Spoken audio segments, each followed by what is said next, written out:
The stench of scorched plasma and fused alloy clung to the air as Captain Kael Vorn stepped over the fractured remains of what was once a crystalline walkway in the colony of Caldrith Prime.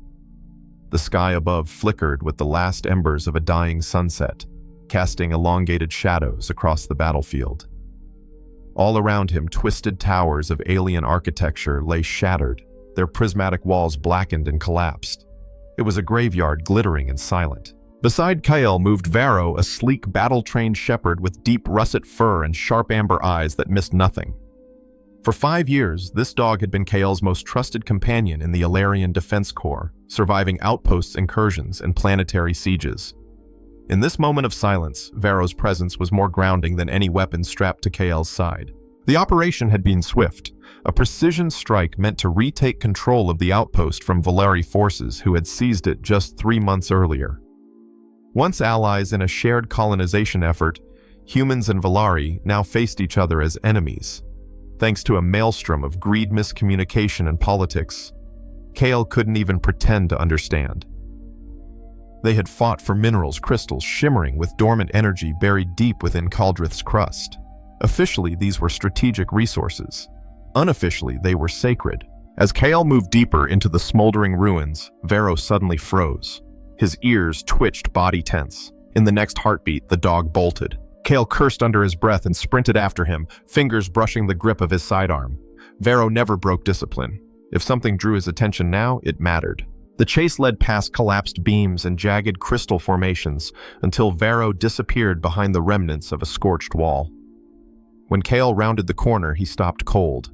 There, partially buried under debris, was a Velari female, her slender hand blue-tinted and trembling faintly as Varro gently nudged it with his snout. Kael approached cautiously.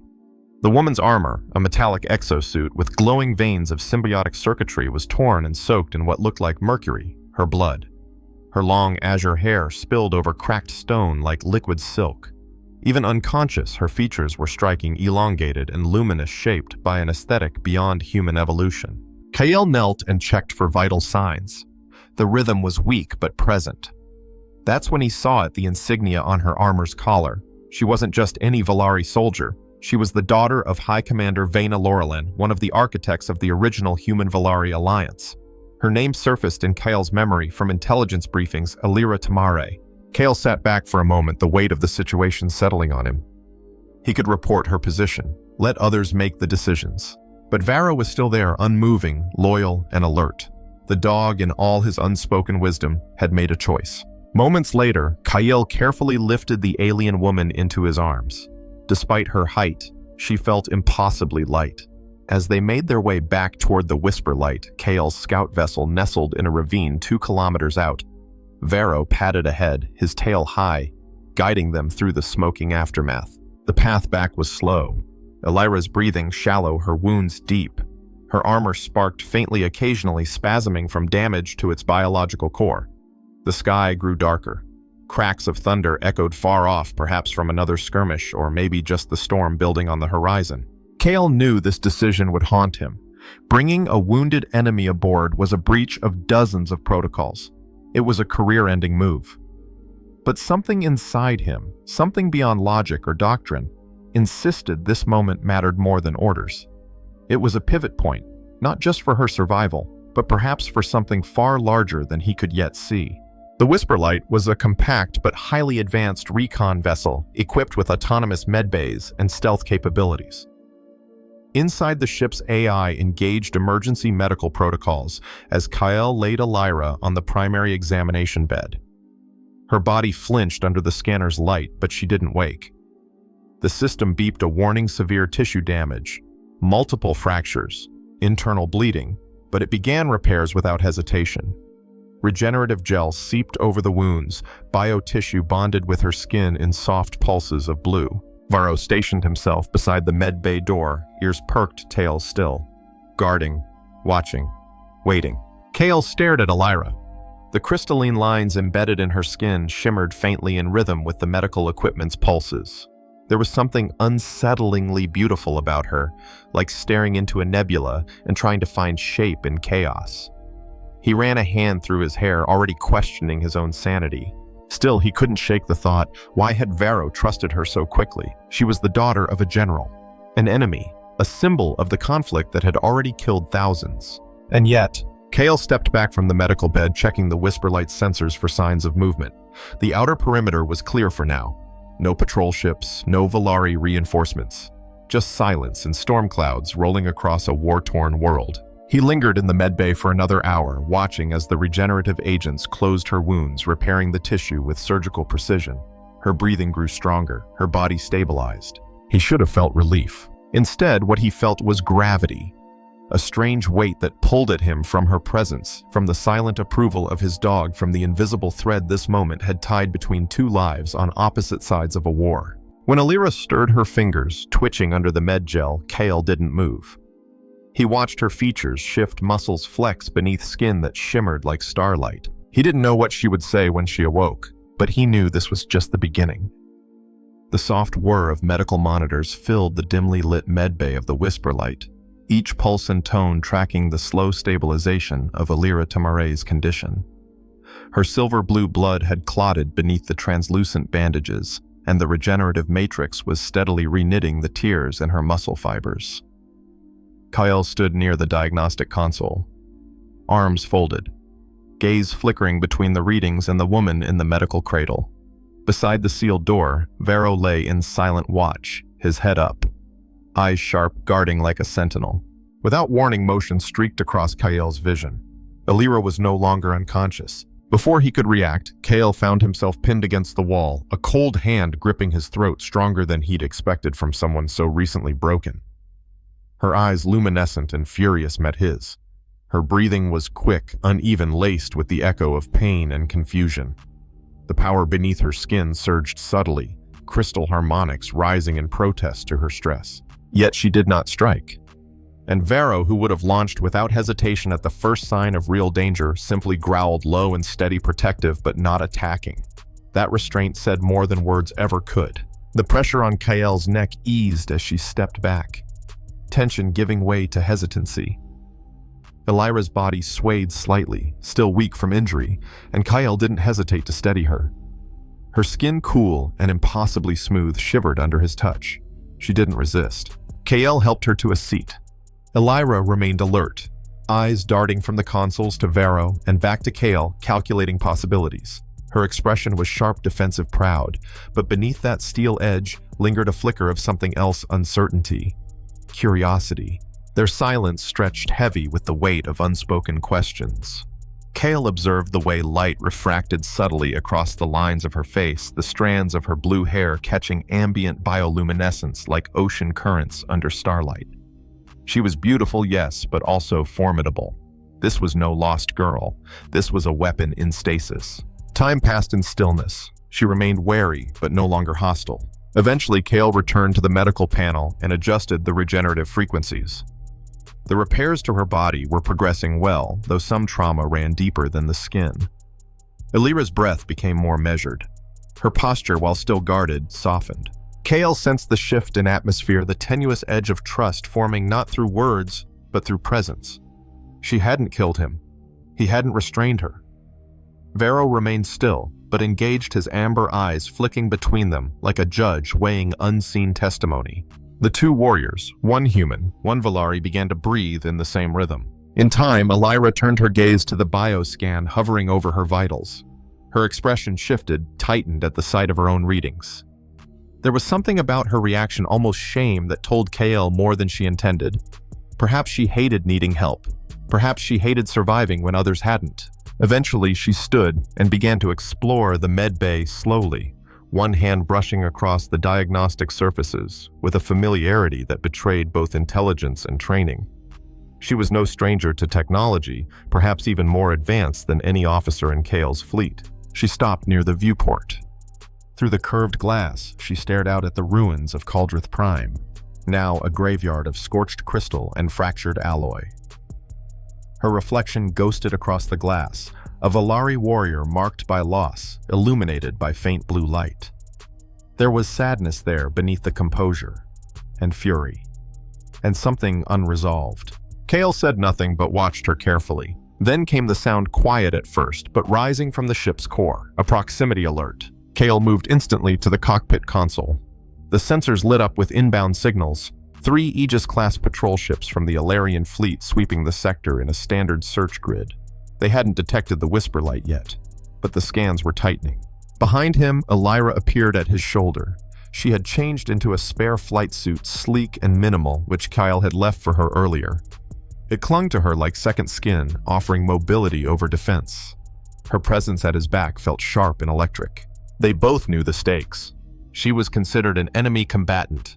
If found aboard his vessel, Kael would face not just reprimand but likely imprisonment or worse. And Elyra, she would become a bargaining chip in a political game neither of them controlled. Tension coiled between them and Kael's fingers hovered over the transmission controls. He had seconds to decide, respond to the patrol ships and fabricate a plausible excuse, or remain silent and risk being flagged as compromised.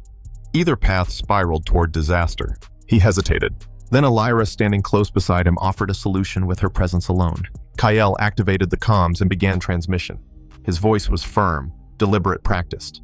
He identified himself as Captain Vorn of the Whisperlight reporting system interference and minor hull damage requiring delay before return to base. The patrol leader's voice crackled through, skeptical but unprovocative for the moment. But it wouldn't hold long. Elyra leaned in, her voice calm but urgent. She invoked an old provision, one that Kael barely remembered from his early academy days. A clause within the Accords of Solaris drafted before the war, never officially repealed. It granted temporary diplomatic immunity to Velari officers found in neutral or allied zones if acting under specific humanitarian conditions. It was a loophole, a desperate one, but technically legal. The channel went quiet. Then came the request identification confirmation via genetic profile. Elyra stepped forward, placed her palm on the Whisperlight's biometric scanner, and let her lineage speak for her. Seconds ticked by like falling blades. Finally, the patrol leader confirmed her identity, but they weren't free yet. They were ordered to proceed under escort to Central Command for debrief and direct report to Fleet Admiral Arden Selene, one of the few remaining figures of reason within the human command hierarchy. Kael accepted the directive. The Whisperlight locked into escort formation, the Aegis-class patrol ships flanking them in silence. Outside the cockpit, the stars churned slowly, and just ahead the command station structure shimmered in orbit, armed alert, and preparing for the unexpected. Kael glanced over at Elyra. The storm hadn't passed, it was only gathering, and something neither of them could yet see was about to break. The Whisperlight glided silently through the void, flanked on both sides by the sleek gray wings of the Aegis-class patrol ships. Beneath them, the sprawling structure of Central Command Station shimmered against the backdrop of Caldrith's primary star. As the Whisperlight approached, Kael Vorn noticed something was wrong. Shields were raised to maximum defensive emplacements, powered to full capacity, and emergency strobes blinked along the hull like silent screams. The station was preparing for war. Kael scanned the long-range sensors. What he saw twisted his stomach. Incoming signatures, dozens of them, moving in tight formations from the outer system. He recognized the general configuration Velari warships, or at least they appeared to be. But the energy readings were off. They pulsed erratically, flaring hotter than standard Velari harmonics should allow. Their approach vector was textbook to textbook, calculated, rehearsed. Beside him, Elyra T'Marei stared hard at the display. Her expression shifted from confusion to dread. Kael didn't need to ask. She knew something wasn't right. Those ships bore her people's markings, but they moved with a different rhythm, a discordant beat beneath the familiar drum. Then the warning came alive on all channels. Central Command was under imminent threat of attack. Defensive units scrambled. Patrol ships disengaged escort and surged forward to reinforce the station. Within moments, the once controlled escort turned into chaos as the Aegis vessels rushed toward battle formation. The Whisperlight was now drifting alone. Kael prepared to engage evasive maneuvers, but before he could act, a new voice broke through the chatter. Older, firm, commanding. It was Fleet Admiral Arden Selene, and her words cut through the noise like a blade. She demanded answers, her tone laced with suspicion. Why was the daughter of the Velari High Commander aboard a human vessel just as her father's forces launched an offensive? Kael didn't know how to respond. Elyra looked just as stunned. This wasn't her father's doing.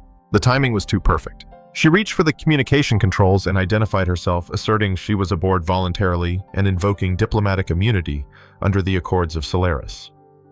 There was a pause, a long measured silence from the other end. Then the Admiral gave them clearance to dock at Base 7. It was a narrow thread of belief stretched taut by the looming specter of betrayal. The Whisper Light maneuvered through the controlled chaos toward the docking bay. Varro, ever attuned to emotional tides, stood alert between the pilot seats. The dog's ears flicked with each sudden shift in power signatures outside the hull. Inside the station, they were met by armed guards. Weapons were raised but not fired. Kael raised his hand, slowly motioned Varro to heel. The German shepherd obeyed, but remained between the soldiers and Elyra, a protective barrier made of fur and muscle and ancient loyalty. They were escorted through steel corridors lined with flashing red lights and sprinting personnel. As they moved deeper into the war room, Kael noticed the way crew members glanced at Elyra. Some with hatred, some with awe, others with fascination. Admiral Selene stood like a stone pillar at the heart of the command center. Around her, holographic projections showed Velari ships drawing closer. Officers called out energy spikes and positional data in rapid succession. The Admiral's gaze locked onto Elyra the moment they entered. It was not a look of welcome. Elyra stepped forward, voice low but urgent. She pointed to the display to the inconsistencies in energy harmonics and flight patterns. Velari ships didn't fly like this. They didn't push their crystalline cores past stability. The signatures were too intense, too unstable. Whoever was piloting those vessels wasn't Velari, or they weren't trained by Velari command. Kael joined her analysis. It didn't add up. Why would General Vaina Laurelin, Elyra's father, and one of the founders of the original peace accords, risk triggering an uncontrolled escalation with a reckless assault, unless he hadn't ordered it? The possibility shifted the air. Selene ordered Elyra to prove her loyalty, to prove she wasn't a spy or a pawn. The only way was to access restricted Velari fleet data via her command lineage. With barely a second of hesitation, Elyra approached a secure console and placed her hand on the interface. Her skin shimmered crystalline veins, reacting to the command code resonance. Instantly, new fleet data flooded the holotables. The real Velari fleet was still stationed at the inner boundary of the sector, nowhere near the battlefront. The ships moving toward Central Command were imposters cloaked in false signatures, pushing synthetic crystal cores beyond safety limits. A different faction was at work. A third power, perhaps, or rogue elements from both sides seeking to sustain the war for their own gain. The truth unraveled quickly after that. Selene called off the defense platforms just in time to prevent an all-out counterattack, but the imposter fleet had already done enough. Confusion reigned. Misfires and accidental strikes sparked between units as command structures faltered. Kael and Elyra stood side by side at the center of the chaos, their earlier tension replaced by grim clarity. They needed a way to show both sides conclusively, irrefutably, that the attacking fleet was synthetic and manipulated. And they needed to do it fast. The answer came not from strategy, but instinct. Elyra remembered the harmonic crystal resonance, a trait unique to Velari biology. Their ships, their weapons, even their communications were based on crystalline harmonics responding to organic intent. The imposters lacked this biological rhythm. Their synthetic cores couldn't replicate it perfectly. But to expose the fraud, they'd need a biological amplifier, a natural source of pure instinct. She turned to Varro. Kael saw the idea take root before she even spoke. The dog's instinct had brought them here. It had known she wasn't an enemy. What if that same instinct, channeled through her body's living crystals, could become the signal needed to differentiate the truth from the lie? Kael agreed without hesitation.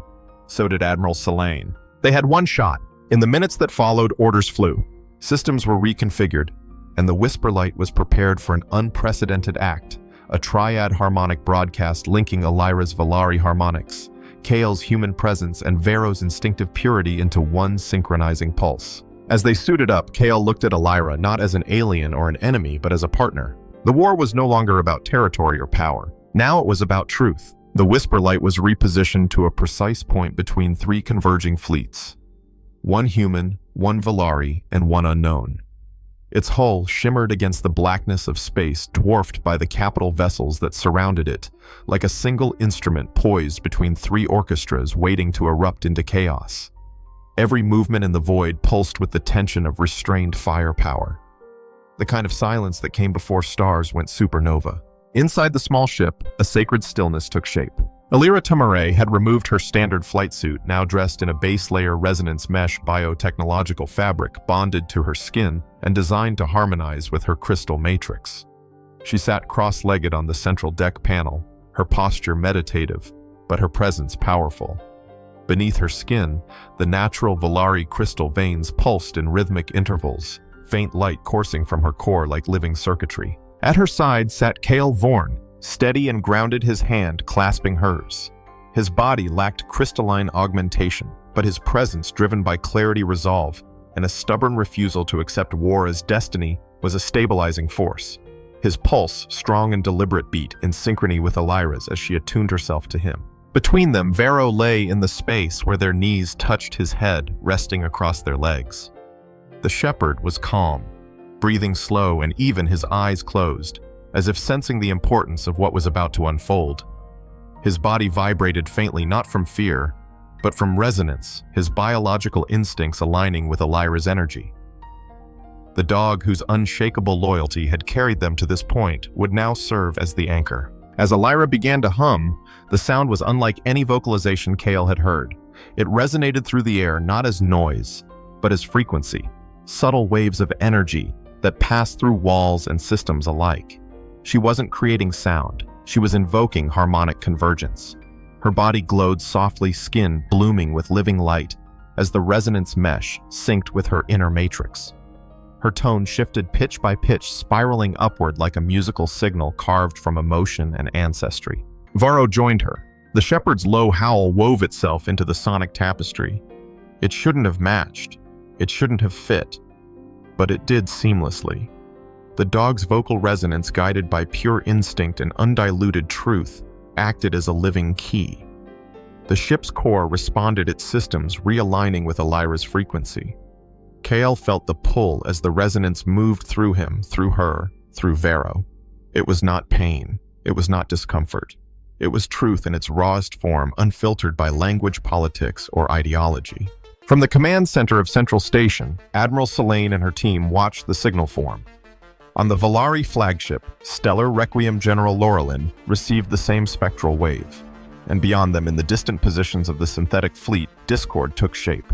The false ships, those dressed in the skin of Velari design, but driven by impure synthetic crystal cores, began to shake. Their artificial matrices failed to respond to the harmonic cascade.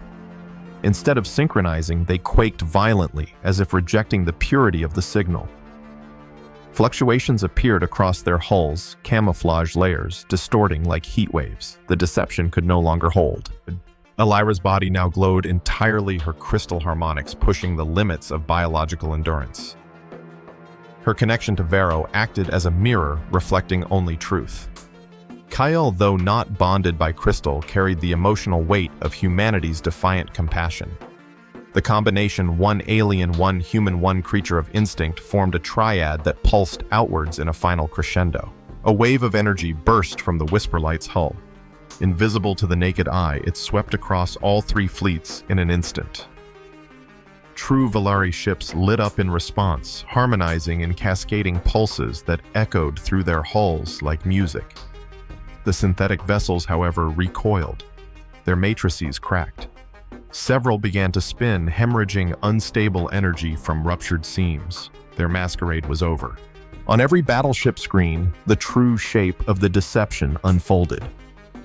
The imposter fleet's architecture shifted, revealing ships of unknown origin, angular and disharmonic, powered by volatile crystal forgeries.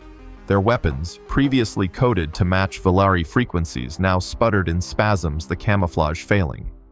The manipulators had been unmasked. In the chaos, the false fleet tried to flee. Missiles launched. Energy beams fired. Human and Velari ships, finally aligned in purpose, opened fire in unison, not out of vengeance, but clarity. Most of the fleeing imposters vanished into hyperspace, severely damaged, their operation dismantled. But their goal had failed. They had been exposed. Inside the Whisper Light, Elyra collapsed forward into Kael's arms, her body trembling, her skin dimming as the harmonics faded. Varro nuzzled her shoulder tail, wagging softly in a rhythm that somehow still echoed the final pulse of truth.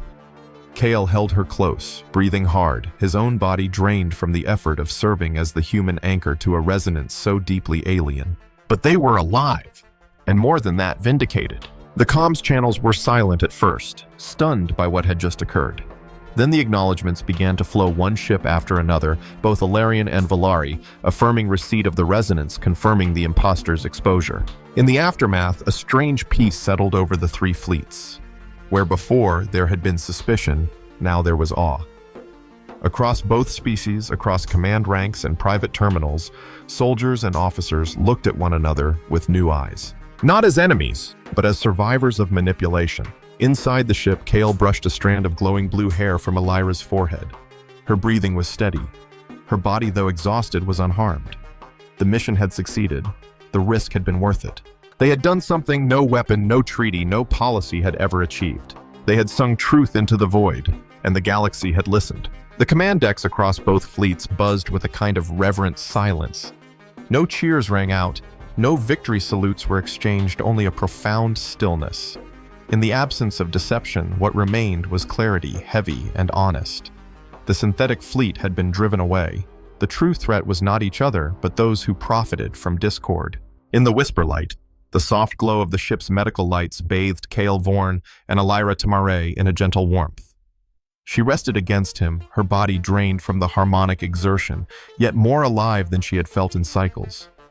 The resonance still lingered faintly in her bones, pulsing in tandem with the soft thump of Kael's human heartbeat beneath her fingers. It was foreign but grounding. Their link had not broken when the harmonics ceased. Instead, it had settled into something quieter, more intimate. A tether, invisible to others but real in every breath they shared. They returned to Central Command not as prisoners or even diplomats, but as something else entirely, symbols of what could be salvaged from war. As the Whisper Light touched down in Bay 7, the bay doors opened to reveal honor guards in formation. No weapons were raised this time. Varro stepped out first, his posture confident, as though aware of the role he had played. He trotted ahead of Kael and Elyra, drawing gazes from every species gathered there. The dog had become legend before the first peace paper was even printed. Kael followed with Elyra beside him, both dressed in formal wear, hastily prepared by the command's protocol officers. His uniform was sharp and dark, newly issued to match his sudden elevation in status. Hers was unlike anything most humans had ever seen, a flowing ceremonial robe woven from living crystal fiber, each movement catching and refracting ambient light in a shifting prism of color. Though still weary, Elyra radiated something stronger than physical strength. The harmonics in her blood had been awakened, yes, but more than that, her soul had been witnessed, and in that witnessing she had become unbound. The station's observation deck had been transformed into a reception hall. The great windows that once faced the cold stars now overlooked an assembly of officers, emissaries, and scientists from both Elyrian and Velari factions. Crystalline structures from Velari artistry intertwined with metalwork from human engineering, forming a unified aesthetic that neither culture could have created alone. Kael stood by the massive viewport, watching the joined fleets drift peacefully against the infinite canvas of space. He felt Elyra's presence before she arrived, but when she stood beside him adorned in her ceremonial garb, the effect was arresting. Light danced across her features in waves, as if the stars themselves bowed to her presence. They did not speak, they didn't need to. Around them, individuals from both species exchanged guarded greetings. The cultural barriers had not vanished overnight, but something essential had shifted. The air held a charge of possibility. Varro, content and observant, lay between them, occasionally accepting cautious pets from Velari officers or curious glances from Elyrian cadets. He bore it all with the serenity of one who had already accomplished his greatest task. As the evening drew on, Kael and Elyra became the quiet center of attention. They were not loud, they did not dominate the room. But everywhere they walked, conversations softened and eyes followed. Not because of politics or rank, but because of what they represented: connection where there should have been conflict. resonance where once there was rupture. Elyra turned to Kael once the light in her eyes, not just bioluminescence, but something warmer, more human in its vulnerability. She reached for his hand, and when their fingers met, the crystal pathways beneath her skin shimmered again, not in distress, but in harmony. The tether between them pulsed softly, responding to the unity of gesture. For her people, harmonic resonance was sacred. It was not simply science or culture, but the deepest form of mutual acknowledgement, something typically shared only between bonded mates, between those whose lives had been woven together by time, fate, or something greater still. That she now felt it with someone not of her species was as unorthodox as it was undeniable. Kael understood none of the science, but all of the feeling. He could sense her in ways words had never captured. It wasn't telepathy. It wasn't magic. It was clarity. When she breathed, he breathed. When her thoughts darkened, his own shifted. They were not becoming the same, but rather becoming fully themselves in proximity to each other. Later that night, in the temporary quarters assigned to them for rest, Kael stared at the pale ceiling, listening to the soft hum of the Whisper Light's borrowed life support cycling in the background. Elyra stood nearby, removing her ceremonial robe with graceful economy, revealing the latticework of light still pulsing beneath her skin. She caught him watching, but didn't look away. Neither did he. She walked toward him barefoot, luminous and impossibly certain. Among the Velari, she had once been taught that harmonics were sacred only when shared between equals, not equals by power or status, but by purpose. Tonight, as she approached the human who had risked everything for her without request or expectation, she realized Kael had become that equal. They embraced not with haste or hunger, but with the deliberate slowness of two people unlearning war. Their shared resonance flared softly between them. The lights in the room dimmed as Elyra's bioluminescence grew stronger. Kael's skin grew warm beneath her touch, but it was his steadiness she leaned into, his unshakable grounding in the present moment. They lay together, not as symbols, not as captives of ceremony, but as living evidence of what could rise when two souls refused the boundaries written by others. In the outer chamber, Varro kept watch once more. Quiet, motionless content. Tomorrow, peace negotiations would begin. Provisional agreements would be signed. Military de-escalation protocols would be proposed. Histories would be rewritten. But tonight only one thing mattered, the pulse between them, steady, glowing, unmistakably true. Two lives from two worlds. Now one resonance. The grand ceremonial hall of Central Command had never borne such weight. Once a sterile chamber of tactical briefings and emergency declarations, it had been transformed into a convergence of cultures. Towering crystalline formations glowed in soft hues of violet and silver, grown into spiraling spires by Velari artisans and fused seamlessly with gleaming Elarian alloy. Suspended above the chamber, a translucent canopy pulsed gently with harmonic light, responsive to the emotional signatures of those beneath it. For the first time in memory, it shimmered in stable synchrony. Delegates from both species lined the vast space. Military leaders, scientific minds, diplomatic envoys, all arrayed in formal regalia stitched with newly unified insignias. At the head of the hall, two figures stood silently side by side. Kael Vorn, dressed in a midnight black ceremonial uniform bearing the new sigil of the Joint Accord Initiative, and Elyra T'Marei, radiant in a ceremonial crystalline gown that shifted color in gentle waves, resonating softly with each breath she took. Between them, Varro lay calmly, chest rising and falling with the tempo of the gathered crowd, his presence as steady as ever. The dog had become myth-made flesh, proof of instinct, transcending war proof that the first act of peace had not come from policy, but from an animal's trust. At the far end of the dais, General Vaina Laurelin and Fleet Admiral Arden Selene stood shoulder to shoulder, their expressions grave but open. They had once represented opposite ends of a conflict spanning stars. Now they were the architects of something new. The moment was not without risk. Cynics within both species still whispered of betrayal and manipulation. But in this space beneath this canopy, something ancient and hopeful was taking shape. General Laurelin stepped forward. The hall quieted instantly. In a voice aged by command and softened by perspective, he spoke of war not in celebration, but in mourning. Of the lives lost, the faith eroded, and the truths buried beneath tactical necessity. He did not absolve his people. nor did he blame Kael's. Instead, he named the shared blindness the inherited pride and the manipulation of extremists who profited from division. But most of all, he spoke of his daughter, of a commander who had become something more, of a warrior who had seen past enemy lines and chosen something harder than victory compassion. At his side, Admiral Selene echoed the sentiment. She spoke of Kael Vorn not as a soldier but as a witness, of a man who broke with expectation because a dog saw something no intelligence scan ever could. She spoke of the resonance event, the exposure of the synthetic fleet, and the alliance forged not by treaties but by trust. As she finished, a signal swept across the chamber, transmitted from thousands of vessels orbiting nearby. Every ship, human and Velari, broadcast a simultaneous pulse of harmonic signature recognition. A public declaration: the war was over. The deception had been unveiled. Unity would not be mandated. It would be chosen. Then came the moment no one had predicted. General Laurelin turned to his daughter and extended one hand. Elyra stepped forward, and Kael followed, joining her. Together, they faced the gathered masses. Their union was not legal or political. It was not an alliance brokered through diplomacy.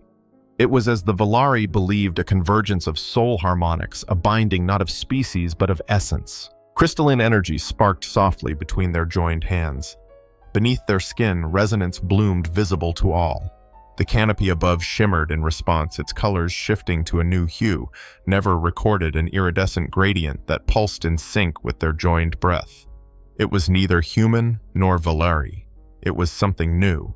Their bond, once forged in private, was now laid bare. In acknowledgement of this unprecedented union, Admiral Selene announced the formation of the Interspecies Cultural Exchange Corps and appointed Kael and Elyra as its first joint representatives. Their role would be ceremonial, yes, but also foundational. They would travel between worlds, guiding a future where mutual comprehension might take root, where fear could be tempered by curiosity, where peace could be taught not in classrooms, but in shared experience. The hall erupted in applause, not thunderous, but warm, sustained, genuine. On every deck of every ship, footage of the moment streamed live. For those who had lost family to the war, there were tears. For those who had grown up only knowing conflict, there was confusion. But for many, there was wonder. For the first time, they saw not a human and an alien. They saw unity, luminous and breathing. Later, in a quiet chamber of the station, Kael and Elyra stood by the same viewport where they had once watched the aftermath of deception unfold. Now the stars outside looked different, not because they had changed, but because the lens through which they were viewed had. Elyra rested her head against Kael's shoulder, his arm wrapped around her waist. No words passed between them. Their bodies spoke in light and rhythm, each moment of silence a harmony composed in trust. Varro, ever the guardian, sat quietly nearby. His tail thumped once, the rhythm matching the beat of the station's core. Then the transmission came: urgent, coded, priority level Alpha. Admiral Selene's voice, calm but edged with purpose, summoned them. A new anomaly had appeared in the far sector. Unidentified, unclassified, unclaimed. Energy signatures not matching any known species. The peace had held, but peace, like truth, required vigilance. Kael looked to Elyra. She was already watching him, the glimmer of purpose in her gaze unmistakable. Her crystalline skin shimmered, catching the light in a pulse that matched his own heartbeat. The bond was still there, stronger than ever. He reached down, whistled softly. Varro stood, ears perked. They were ready. They had started as a captain, a wounded stranger, and a dog. Now they were something else entirely. Not heroes, not diplomats, not warriors, but the first true bridge between worlds. And somewhere in the galaxy, another test awaited. Together they would answer it. Always.